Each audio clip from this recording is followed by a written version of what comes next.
மதிப்பிற்குரிய ஐயா நம்மாழ்வார் அவர்களுக்கும்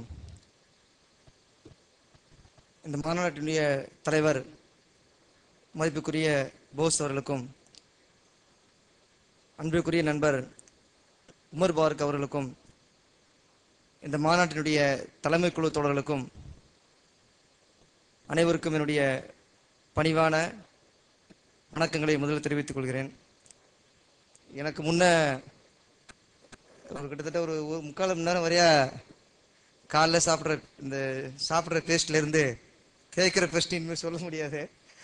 காலையில சாப்பிட்ற பேஸ்ட்ல இருந்து உடம்புலாம் சாப்பிட்ற கிரிமுறையே நிறைய சொல்லதுக்கப்புறம் அனைவரும் பட்டுன்னு இருக்கோம். எல்லாருக்குமே ஒரு சகோதரின்னு சொன்னாங்க, மண்டபத்தில் கூட எல்லாரும் 90% அதான் யூஸ் பண்ணுறேன்னு. எல்லாருமே அதான். அதில் எல்லாருக்குமே கட்டாயம் இப்போ ஹார்ட் டப்புன்னு தான் இருக்கும். அதனால ஒரு சில விஷயங்களை மட்டும் உங்களுடைய தோழர் என்ற முறையில், என்னுடைய தோழர்கள் நீங்கள் என்ற முறையில் சொல்ல விருப்பப்படுகிறேன். தோழர் என்ற வார்த்தை ஆங்கிலத்தில் காம்ரேட் என்று சொல்லக்கூடிய அந்த வார்த்தை நம்மை எல்லாம் ஒன்று சேர்க்கும் வார்த்தை என்று நான் பெருமையாக கருதுகிறேன். அதனால் அந்த பெருமைக்குரிய வார்த்தையின் அடிப்படையில் உங்களை அழைக்க விரும்புகிறேன். அது மரியாதைக்குரிய வார்த்தை மட்டுமல்ல, உலகத்தில் எங்கு அநீதி நடந்தாலும் அதை கண்டு கோவப்பட்டு குதித்து எழுந்தால் நீயும் நானும் தோழனே என்று சொன்னது உலகத்தின் மாபெரும் புரட்சியாளர் எர்னெஸ்டோ சே குவேரா என்று சொல்லக்கூடிய ஒரு மாபெரும் புரட்சியாளர். அப்படி அவர் சொல்லக்கூடிய அடிப்படையிலே இந்த உலகத்தில் எந்த மூலையில் அநீதி நடந்தாலும் அதை கண்டு கோவப்படக்கூடியவர்களாக, கொதித்து எழக்கூடியவர்களாக, சமூக உணர்வுள்ளாக மனிதர்களாக உங்களை நான் மதிக்கிற காரணத்தினால் உங்களை தோழர்கள் என்றவே நான் அழைக்க விருப்பப்படுகிறேன். அழைப்பதில்லை வித்தவுட் ட்ரக்ஸ், ட்ரக்னா மருந்து என்று தமிழில் மொழிபெயர்க்கப்படுகிறது. ட்ரக் அடிக்ட் சொல்றாங்களா, அதுக்கு போதைக்கு அடிமையானவர் என்று சொல்கிறது. அப்ப ட்ரக் என்று சொன்னால் போதை என்றுதான் நாம் அதை கட்டாயம் தமிழில் நேரடியாக மொழிபெயர்க்க வேண்டும். ஆனால் ஹெல்த் என்று சொன்னால் மருத்துவம் என்று சிலர் சொல்லுகிறார்கள். சுகாதாரம் சொல்லுவாங்க, ஆரோக்கியம் சொல்லிடுவாங்க. ஆனால் ஆக்ஸ்போர்ட் டிக்ஷனரி எடுத்து பார்த்த சொன்னால் ஹெல்த் என்று சொன்னால் நோயிலிருந்து விடுதலை. இரண்டாவதாக நோயை எதிர்க்கக்கூடிய ஆற்றல். ஆற்றல் என்று சொன்னால் அறிவோடு இணைந்ததுதான் ஆற்றல். அறிவில்லாத ஒரு விஷயத்தை ஆற்றல் என்று எக்காரணம் கொண்டு சொல்ல முடியாது. உடல்ல நல்ல பலமானவர், ஆற்றல் மிகுந்தவர் என்று சொல்ல முடியாது. அறிவும் இருந்தால்தான் அது ஆற்றல். நோயிலிருந்து விடுதலையும் நோயை எதிர்க்கக்கூடிய ஆற்றலையும் தரக்கூடியதான் ஹெல்த் என்று சொன்னால், அப்ப ட்ரக் என்ற வார்த்தைக்கு போதை என்றுதான் நாம் நேரடியாக தமிழில் மொழிபெயர்க்க முடியும். எனவே போதையற்ற உலகத்தை, போதையற்ற வாழ்க்கையை உருவாக்கக்கூடிய உங்களை மதிப்புக்குரிய தோழர்களாக கருதி இந்த மாநாட்டிலே பங்கெடுப்பதையும் பெருமையாக நான் கருதுகிறேன். உங்களுடைய கோரிக்கைகளில் எனக்கு முழுமையான உடன்பாடு உண்டு. ஏன்னா இந்த ஹீலர், குணமாக்குவர் என்று சொல்லக்கூடிய அந்த வார்த்தை என்னை பொறுத்தவரையிலே ஒரு நோய் அறிகுறி உள்ளவரை குணமாக்குவார் என்ற அர்த்தத்திலிருந்து மட்டும் அதை புரிந்து கொள்ள நான் விரும்பவில்லை. ஒரு தனி மனிதனை குணப்படுத்துபவர் அவருடைய அறிவை நாம் குணப்படுத்துவதன் மூலமாகத்தான், அதாவது ஆற்றல் என்று ஏற்கனவே சொன்னேன், அதை குணப்படுத்துவதன் மூலமாகத்தான், ஒழுங்குபடுத்துவதன் மூலமாகத்தான் அவரை நாம் மேம்படுத்த முடிகிறது, குணப்படுத்த முடிகிறது. ஆக ஒரு தனி மனிதனை குணப்படுத்தக்கூடியது, சமூகத்தை பிடித்திருக்கிற ஒரு நோய் அதை குணப்படுத்தக்கூடியது, இந்த நாட்டை உலகத்தை பிடித்திருக்கிற ஒரு நோயை குணப்படுத்தக்கூடிய ஒரு மருத்துவ முறையாக, வாழ்வியல் முறையாக இந்த மருத்துவத்தை அங்கீகரித்து மதிப்பளித்து இந்த சமூகம் போற்ற வேண்டும் என்பதுதான் உங்கள் கோரிக்கைகளுடைய அடிப்படையான உயிர், அடிப்படையான அதனுடைய ஜீவன் அங்கதான் இருக்கிறது. ஆக அந்த வகையிலே இந்த மாநாடு என்பது, நம்ம பள்ளிக்கூடத்தை பாடத்திலிருந்து மறுமலர்ச்சி என்ற வார்த்தை அடிக்கடி கேள்விப்பட்டிருப்போம். சமூக மறுமலர்ச்சி, அந்த மறுமலர்ச்சின்னு. ஆனால் உண்மையிலே இந்த உலகத்தில் ஒரு மறுமலர்ச்சியை கொண்டு வரும் என்று சொன்னால், வாழ்வில் மறுமலர்ச்சியை கொண்டு வரும் என்று சொன்னால், இதை போன்ற மாநாடுகளின் மூலமாக மட்டும்தான், இந்த மாநாடுகளில் கலந்து கொள்ளக்கூடிய உங்களை போன்றவர்கள் மூலமாக தான் அது மறுமலர்ச்சியை கொண்டு வர முடியும் என்பதை மனதார நம்புவன் என்ற முறையில் சொல்கிறேன். ஏன்னா உண்மையிலேயே ஒரு 2-3 உரையை கேட்கும் பொழுது மனசுல ஒரு நம்பிக்கையும் எழுச்சியும் ஏற்படுகிறது. இந்த கருத்து கோடிக்கணக்கான மக்களை கவி பிடித்தால், அந்த மக்களுடைய செயல்களில் வெளிப்பட்டால், இந்த நாட்டில் என்ன மாற்றம் நடக்கும் என்பதை மட்டும் நாம் யோசித்து பார்த்தால் நம்மளால் இந்த சமூகத்திலே, நாட்டிலே, உலகத்திலே கட்டாய மாற்றத்தை கொண்டு வர முடியும். ஹீல் என்ற அந்த வார்த்தை, அது உங்களுக்கு அதன் அர்த்தம் தெரியும், நான் போகிறோம்ல. ஆக்ஸ்போர்ட் டிக்ஷனரி எடுத்து பார்த்தா கூட உங்களுக்கு நல்லா புரிஞ்சிடும். அதுல இருந்து ஹீலர்னு சொல்றோம். நோயை குணப்படுத்துவர் என்றதை சொல்ல, அதாவது நட்பையும் அளிப்பதுதான் அந்த வார்த்தையினுடைய உண்மையான அர்த்தம். ஆக்ஸ்போர்ட் டிக்ஷனரியில அதோட இருக்கு. ஆக யாரெல்லாம் நம்மோடு ஒரு நோய்க்கு சிகிச்சை அளிக்க வேண்டும் என்று அவர் வந்தாலும் சரி, எனக்கு இந்த இது இருக்கு அது இருக்குன்னு, அவர் நம்மோடு சேர்ந்து கொள்ளக்கூடிய ஒரு நண்பர், நமது கருத்தியலுக்கு உடன்படக்கூடிய ஒரு நண்பராக, நமது செயல்களுக்கு உடன்படக்கூடிய ஒரு நண்பராக அவரை நாம் மாற்றினோம் என்று சொன்னால், உண்மையிலே இந்த சமூகத்திலே ஒரு மிகப்பெரிய மாற்றத்தை நாம் கொண்டு வர வேண்டிய தேவை இருக்கிறது, முடியும் என்ற நம்பிக்கை மனதார இருக்கிறது. அதுக்கான அவசியம் இன்னைக்கு கட்டாயம் இருக்கு. இது நம்ம எல்லாருக்குமே ஒரு தொழில். தொழில் என்று சொல்வதில் எந்த விதமான தவறும் கிடையாது. அது யதார்த்தம் என்பது தொழில் தான். சேவைன்னு சில பேர் சொல்லுவாங்க. மருத்துவத்தை சேவைன்னு சொல்றவங்களுக்கு ஒரு நோக்கம் இருக்கு. அப்போலோ ஹாஸ்பிட்டல் ஆரம்பிச்சு அவர் இன்னைக்கும் மருத்துவத்தை சேவைன்னு சொல்றாரு. பல வருடமாக அவங்க நஷ்டம் தான் கணக்காட்டினாங்க. நஷ்டம்னு கணக்காட்டினா யாரும் நம்ப மாட்டாங்கன்ற நிலைமைக்கு வந்ததுக்கு அப்புறம் தான் லாபம்னு கணக்காட்ட ஆரம்பிச்சாங்க. வரி கட்ட வேண்டிய அவசியம் ஏற்படும். வாங்குற இறக்குமதி செய்யக்கூடிய இயந்திரங்களுக்கெல்லாம், வாங்குற பொருளுக்கெல்லாம் வரி கட்ட வேண்டியிருக்கும். ஆக அதை சேவைன்னு சொல்ல ஆரம்பிச்சாங்க. இன்று கல்வி ஒரு சேவையாக சொல்லப்படுகிறது. கல்வி சேவையா நமக்கு தெரியும். ஒரு மெட்ரிகுலேஷன் ஸ்கூல் ஆரம்பிக்கணும்னு சொன்னாலும், ஒரு ஆங்கில பள்ளி ஆரம்பிக்கணும்னா ஒரு தனி மனிதன் ஆரம்பிக்க முடியாது. சட்டத்தின் அடிப்படையில் அவர் ஒரு அறக்கட்டளையை துவக்கணும். அந்த அறக்கட்டளையை அவர் பதிவு செஞ்சு, இரண்டாம் ஒரு பள்ளி ஆரம்பிப்பதற்கு தேவையான நிதி என்கிட்ட இருக்குது, இங்கே வேலை பார்க்கக்கூடிய ஆசிரியர்களுக்கு, கட்டடங்களுக்கு, ஊழியர்களுக்கு எல்லாருக்கும் சம்பளம் கொடுத்தா என்ன செலவழியுமோ அதுக்கான நிதி முழுமையும் என்கிட்ட இருக்குது. இந்த நிதியை நான் பல பேர்ட்டு நன்கொடையா வாங்குறேன். அதனால எனக்கு இந்த அறக்கட்டளைக்கு வரி விலக்கு தாருங்கள் என்று விண்ணப்பித்து கல்வியை சேவையாக செய்வதாகத்தான் அவர் அரசிடம் அனுமதி வாங்குகிறார். ஆனா இன்னைக்கு சென்னை உயர்நீதிமன்றத்தில் ஆயிரக்கணக்கான வழக்கு இருக்கு, உச்ச நீதிமன்றத்தில் இருக்கு கல்வி சம்பந்தமான வழக்கு. இதுல எல்லாத்திலுமே தீர்ப்பும் என்ன, அல்லது கல்வி வியாபாரிகள் சொல்லக்கூடியது என்னன்னா, என்னுடைய பள்ளிக்கூடத்தை நடத்துவதற்கு, என்னுடைய தொழில்நுட்ப கல்லூரி நடத்துவதற்கு, மருத்துவ கல்லூரி நடத்துவதற்கு மாணவர்கள் பணம் செலுத்தினால் மட்டும்தான் செலுத்த முடியும்.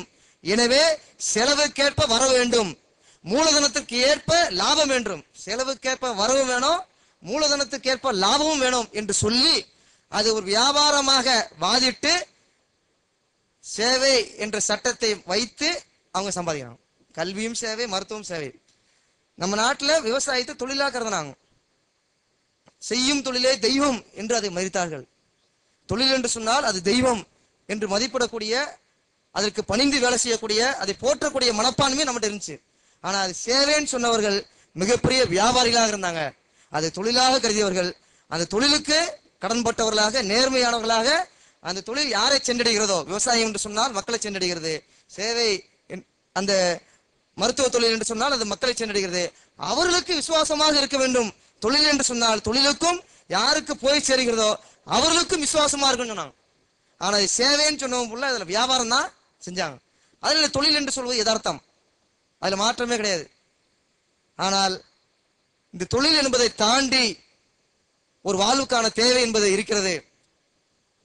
இது ஒரு தொழிலாக மட்டும் இதனுடைய முன்னோடிகள் உருவாக்கி இருந்தாங்கன்னு சொன்னா அவங்க எழுதி வச்சு உலகம் எல்லாம் பரப்பணும் என்ற அவசியம் இருக்க வேண்டிய அவசியம் இல்லை.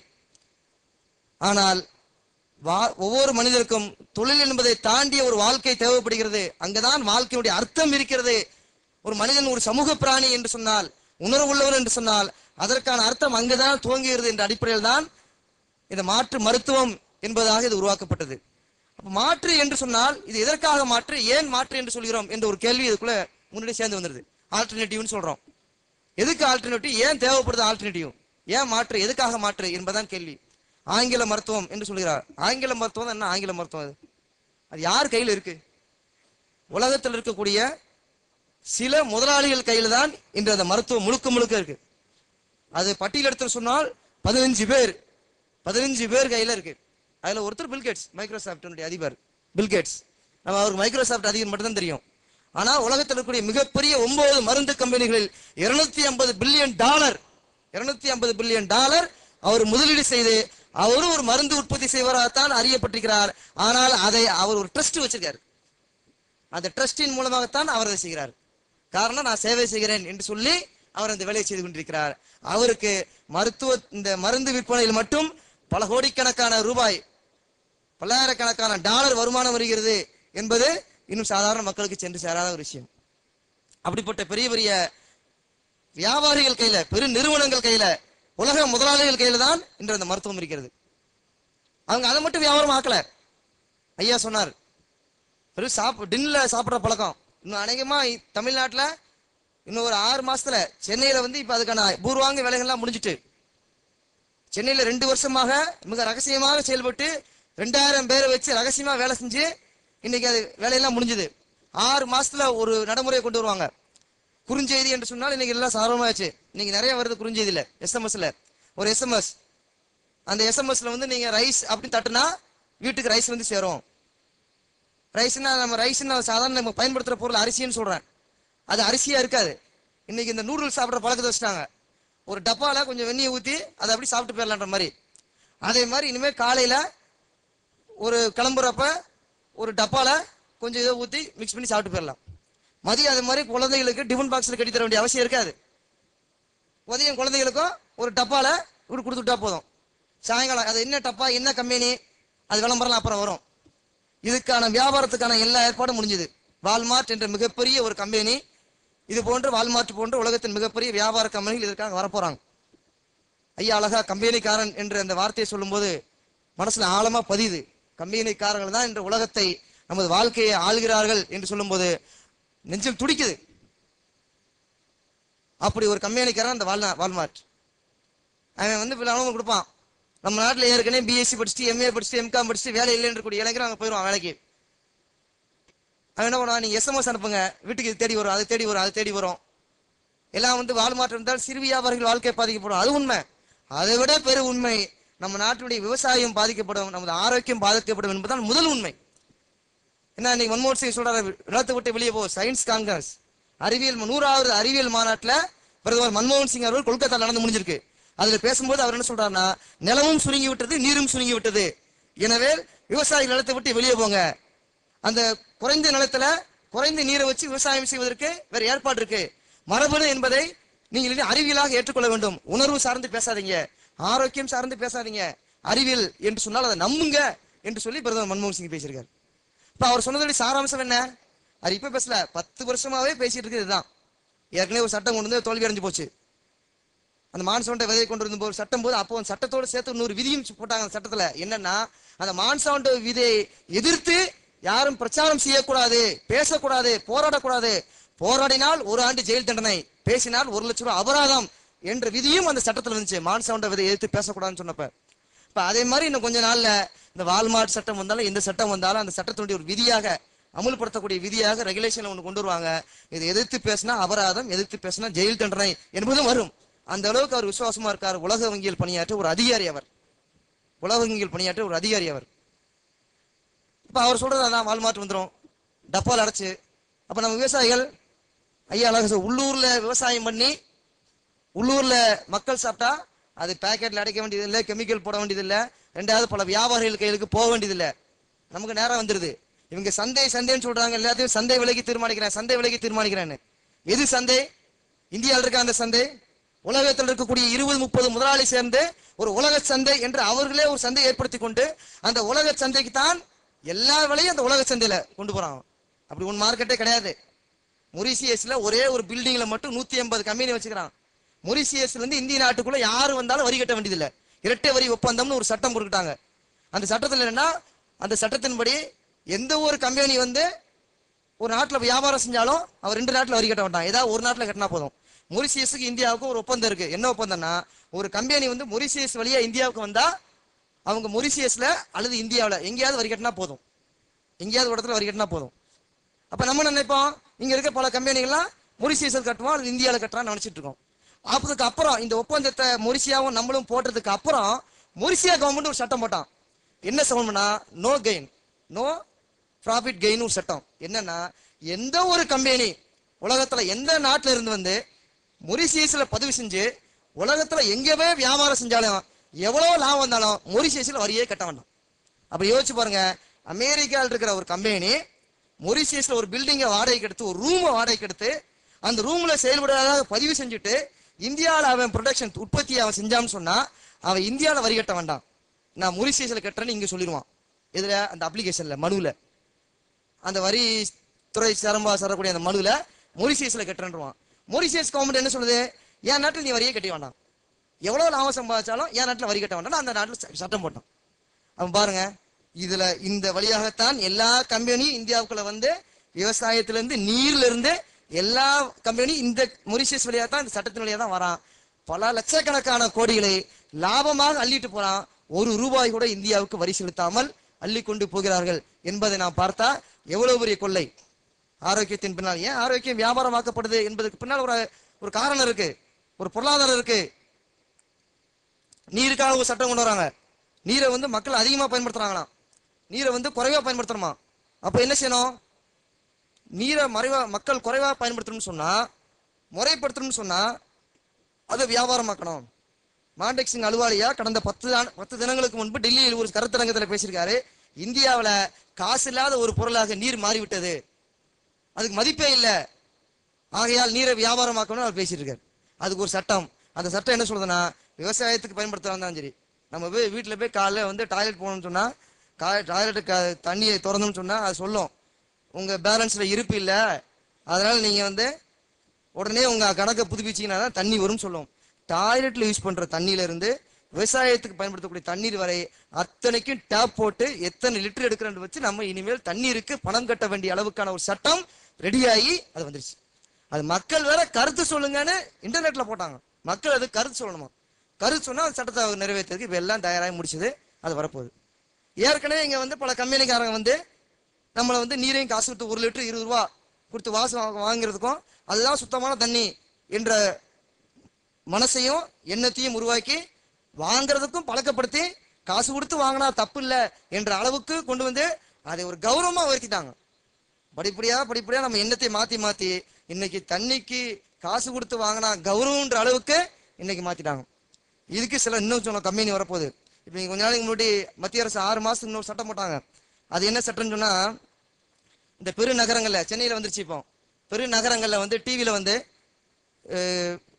சேட்டலைட்ல டிவி வச்சிருக்கவங்க, கேபிள் டிவி வச்சிருக்கவங்க வந்து ஒரு 600 ரூபா கொடுத்து ஒரு சின்ன பாக்ஸ் வாங்கி வைக்கணும், எல்லாரும் கம்பல்சரி. அது நவம்பர் 1ஆம் தேதிக்குள்ள வாங்கி வைக்கலன்னா நவம்பர் 1ஆம் தேதி கரண்ட் இது கேபிள் டிவி கட் பண்ணிட்டாங்க சென்னையில. இப்போ எல்லா வீட்லயும் வந்துருச்சு. அது இது தமிழ்நாட்டு ஃபுல்லா வந்துடும், இந்தியா முழுக்க ஒரு குறிப்பிட்ட காலத்துல வரணும் அமல்படுத்திட்டாங்க. முத வந்து கிராமத்துல வந்து டிவி கொடுத்தாங்க, எல்லா கிராமத்திலையும். கிராமத்துல டிவி கொடுத்தாங்கன்னா நம்ம செய்தி பார்க்கறதுக்காக டிவி இல்ல, டிவியின் மூலமாகத்தான் விளம்பரங்களை பன்னாட்டு கம்பெனிகளை மக்களுக்கு அறிமுகப்படுத்த முடியுங்கிறதுனாலதான் டிவி இலவசமா கொடுத்தாங்க கிராமங்களுக்கு.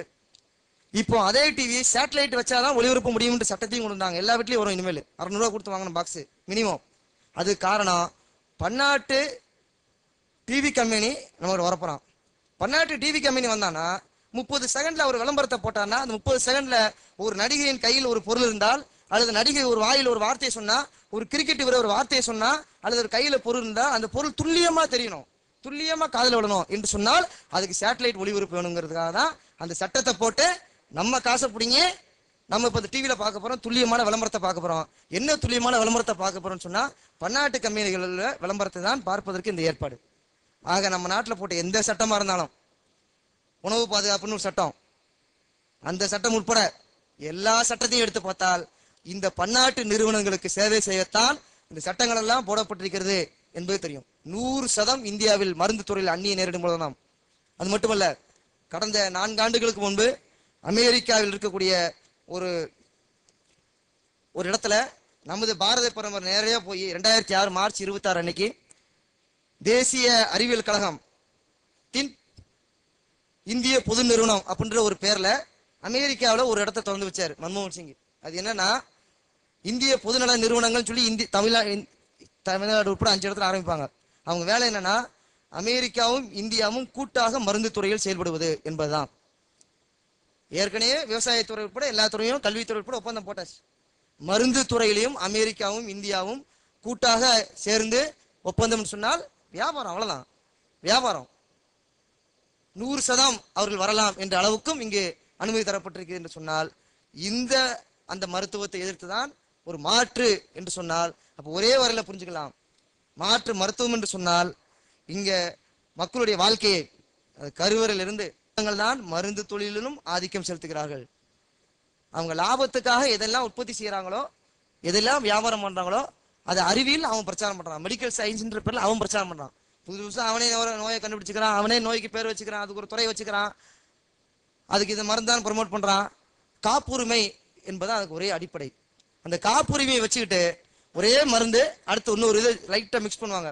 2005 ஒரு மருந்துக்கு காலாவதி ஆகுதுன்னு சொன்னா 2003 அதோட இன்னொன்னு மிக்ஸ் பண்ணி அந்த மருந்துக்கான காப்புரிமையை அவன் மறுபடியும் 40 வருஷம் வச்சுக்குவான். அவன் வரி கட்ட மாட்டான். நான் தான் அந்த கண்டுபிடிச்சேன்ற பேரு வரி கட்ட மாட்டான். உலகத்துல எல்லா நாட்டிலையும் வியாபாரம் செய்வான். அப்படி எய்ட்ஸுக்கான மருந்து உட்பட 1963 ஒரு மருந்து ஏஐசிடின்னு அவர் கண்டுபிடிச்சுக்கிறாரு. அதுக்கப்புறம் 1985 அந்த கம்பெனிக்காரர் தான் எய்ட்ஸுக்கு மருந்து அவரே அறிவிக்கிறான். அப்ப அது எவ்வளவு ஒரு மோசடி, இந்த நோய் மோசடி, அந்த இது மோசடி அவரே அறிவிச்சுக்கிறாரு. அடுத்த மட்டும் 2005 அந்த மருந்துல இந்த இதை கலந்தா அது தயாராச்சு. ஏன்னா 2007 அது காலாவதி ஆகுது. 1985 இருந்து 20 வருஷத்துக்கு தான் ஒரு மருந்து காப்புரிமை. 2005 காலாவதி ஆயிரும். உடனே 2004 என்ன பண்ணிக்கிறாரு, அந்த ஏஐசிடியோட இதை சேர்த்தீங்கன்னா இதுதான் மருந்துன்னு அறிவிக்கிறாரு. மறுபடியும் 20 வருஷத்துக்கு வியாபாரம் இல்லாம ஆக ஒரே ஒரு மருந்தை 54 வருஷமா காப்புரிமையை தக்க வைத்துக் கொண்டுதான் உலகம் முழுக்க எய்ட்ஸ் என்ற பேர்ல பல கோடிக்கணக்கான ரூபாய் ஒரு கம்பெனிக்காரன்.